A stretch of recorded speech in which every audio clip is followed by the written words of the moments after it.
Capítulo 13. He aquí que todas estas cosas han visto mis ojos, y oído y entendido mis oídos. Como vosotros lo sabéis, lo sé yo. No soy menos que vosotros. Mas yo hablaría con el Todopoderoso, y querría razonar con Dios. Porque ciertamente vosotros sois fraguadores de mentira. Sois todos vosotros médicos nulos. Ojalá callarais por completo, porque esto os fuera sabiduría. Oíd ahora mi razonamiento, y estad atentos a los argumentos de mis labios. ¿Hablaréis iniquidad por Dios? ¿Hablaréis por él engaño? ¿Haréis acepción de personas a su favor? ¿Contenderéis vosotros por Dios? ¿Sería bueno que él os escudriñase? ¿Os burlaréis de él como quien se burla de algún hombre? Él os reprochará de seguro, si solapadamente hacéis acepción de personas. De cierto su alteza os habría de espantar, y su pavor habría de caer sobre vosotros. Vuestras máximas son refranes de ceniza, y vuestros baluartes son baluartes de lodo. Escuchadme y hablaré yo, y que me venga después lo que viniere. ¿Por qué quitaré yo mi carne con mis dientes, y tomaré mi vida en mi mano? He aquí, aunque él me matare, en él esperaré. No obstante, defenderé delante de él mis caminos, y él mismo será mi salvación, porque no entrará en su presencia el impío. Oíd con atención mi razonamiento y mi declaración entre vuestros oídos. He aquí ahora, si yo expusiere mi causa, sé que seré justificado. ¿Quién es el que contenderá conmigo?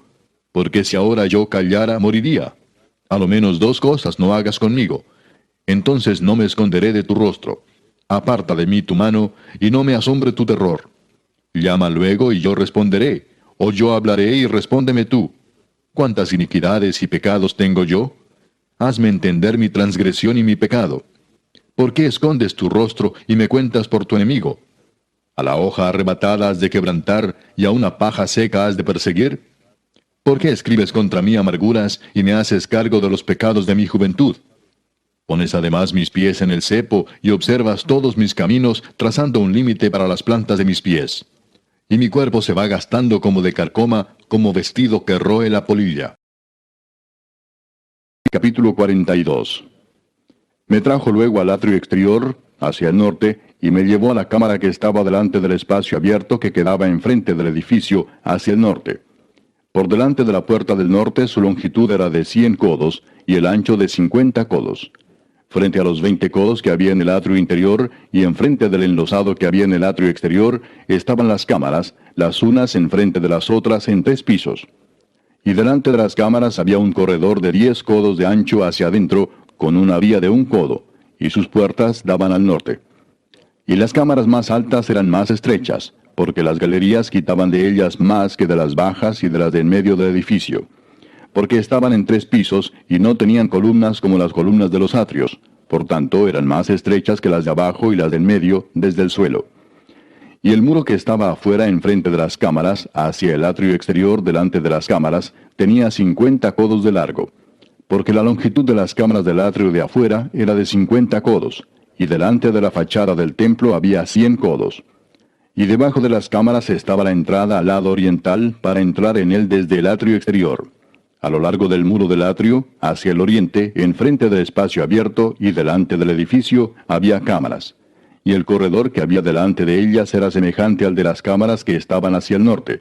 Tanto su longitud como su ancho eran lo mismo, y todas sus salidas conforme a sus puertas y conforme a sus entradas. Así también eran las puertas de las cámaras que estaban hacia el sur. Había una puerta al comienzo del corredor que había enfrente del muro al lado oriental, para quien entraba en las cámaras. Y me dijo, las cámaras del norte y las del sur, que están delante del espacio abierto, son cámaras santas, en las cuales los sacerdotes que se acercan a Jehová comerán las santas ofrendas. Allí pondrán las ofrendas santas, la ofrenda y la expiación y el sacrificio por el pecado, porque el lugar es santo. Cuando los sacerdotes entren, no saldrán del lugar santo al atrio exterior, sino que allí dejarán sus vestiduras con que ministran, porque son santas. Y se vestirán otros vestidos, y así se acercarán a lo que es del pueblo. Y luego que acabó las medidas de la casa de adentro, me sacó por el camino de la puerta que miraba hacia el oriente, y lo midió todo alrededor. Midió el lado oriental con la caña de medir, 500 cañas de la caña de medir alrededor. Midió al lado del norte 500 cañas de la caña de medir alrededor. Midió al lado del sur 500 cañas de la caña de medir. Rodeó al lado del occidente y midió 500 cañas de la caña de medir. A los 4 lados lo midió. Tenía un muro todo alrededor de 500 cañas de longitud y 500 cañas de ancho, para hacer separación entre el santuario y el lugar profano. Capítulo 33. De 12 años era Manasés cuando comenzó a reinar, y 55 años reinó en Jerusalén. Pero hizo lo malo ante los ojos de Jehová, conforme a las abominaciones de las naciones que Jehová había echado de delante de los hijos de Israel. Porque él reedificó los lugares altos que Ezequías su padre había derribado, y levantó altares a los Baales, e hizo imágenes de acera, y adoró a todo el ejército de los cielos, y les rindió culto. Edificó también altares en la casa de Jehová, de la cual había dicho Jehová, en Jerusalén estará mi nombre perpetuamente. Edificó asimismo altares a todo el ejército de los cielos, en los 2 atrios de la casa de Jehová. Y pasó sus hijos por fuego en el valle del hijo de Hinnom, y observaba los tiempos, miraba en agüeros, era dado a adivinaciones, y consultaba a adivinos y encantadores. Se excedió en hacer lo malo ante los ojos de Jehová, hasta encender su ira. Además de esto, puso una imagen fundida que hizo en la casa de Dios, de la cual había dicho Dios a David y a Salomón su hijo, en esta casa y en Jerusalén, la cual yo elegí sobre todas las tribus de Israel, pondré mi nombre para siempre. Y nunca más quitaré el pie de Israel de la tierra que yo entregué a vuestros padres, a condición de que guarden y hagan todas las cosas que yo les he mandado, toda la ley, los estatutos y los preceptos por medio de Moisés. Manasés pues hizo extraviarse a Judá y a los moradores de Jerusalén, para hacer más mal que las naciones que Jehová destruyó delante de los hijos de Israel. Y habló Jehová a Manasés y a su pueblo, mas ellos no escucharon. Por lo cual Jehová trajo contra ellos los generales del ejército del rey de los asirios, los cuales aprisionaron con grillos a Manasés, y atado con cadenas lo llevaron a Babilonia.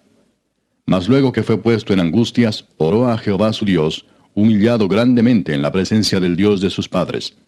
Y habiendo orado a él, fue atendido, pues Dios oyó su oración y lo restauró a Jerusalén, a su reino. Entonces reconoció Manasés que Jehová era Dios. Después de esto edificó el muro exterior de la ciudad de David, al occidente de Gihón, en el valle, a la entrada de la puerta del pescado, y amuralló Ofel, y elevó el muro muy alto, y puso capitanes de ejército en todas las ciudades fortificadas de Judá. Asimismo quitó los dioses ajenos, y el ídolo de la casa de Jehová, y todos los altares que había edificado en el monte de la casa de Jehová, y en Jerusalén, y los echó fuera de la ciudad. Reparó luego el altar de Jehová, y sacrificó sobre él sacrificios de ofrendas de paz y de alabanza, y mandó a Judá que sirviesen a Jehová Dios de Israel. Pero el pueblo aún sacrificaba en los lugares altos, aunque lo hacía para Jehová su Dios. Los demás hechos de Manasés y su oración a su Dios, y las palabras de los videntes que le hablaron en nombre de Jehová el Dios de Israel, he aquí todo está escrito en las actas de los reyes de Israel. Su oración también, y cómo fue oído, todos sus pecados y su prevaricación, los sitios donde edificó lugares altos y erigió imágenes de acera e ídolos, antes que se humillase, he aquí estas cosas están escritas en las palabras de los videntes. Y durmió Manasés con sus padres, y los sepultaron en su casa, y reinó en su lugar Amón su hijo. De 22 años era Amón cuando comenzó a reinar, y 2 años reinó en Jerusalén. E hizo lo malo ante los ojos de Jehová, como había hecho Manasés su padre, porque ofreció sacrificios y sirvió a todos los ídolos que su padre Manasés había hecho. Pero nunca se humilló delante de Jehová, como se humilló Manasés su padre, antes bien aumentó el pecado. Y conspiraron contra él sus siervos, y lo mataron en su casa. Mas el pueblo de la tierra mató a todos los que habían conspirado contra el rey Amón, y el pueblo de la tierra puso por rey en su lugar a Josías su hijo.